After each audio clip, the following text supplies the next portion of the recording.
প্রথম দফা, প্রবাসে মারা যাওয়া সকল বাংলাদেশি নাগরিকদের মৃতদেহ রাষ্ট্রীয় খরচে দেশে নিতে হবে।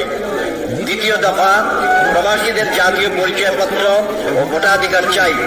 তৃতীয় দফা, বিমানবন্দরে প্রবাসী হয়রানি বন্ধ চাই।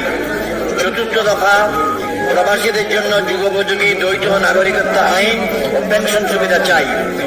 পঞ্চম দফা, পাসপোর্ট সংশোধনের সুযোগ সহ দালাল মুক্ত পাসপোর্ট ও দূতাবাস সেবা চাই। ষষ্ঠ দফা, প্রবাসী সুরক্ষা আইন প্রণয়ন ও বাস্তবায়ন চাই।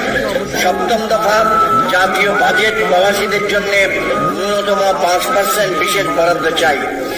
অষ্টম দফা, বিদেশে কাগজপত্রবিহীন প্রবাসীদের বৈধকরণে সরকারের সহযোগিতা চাই।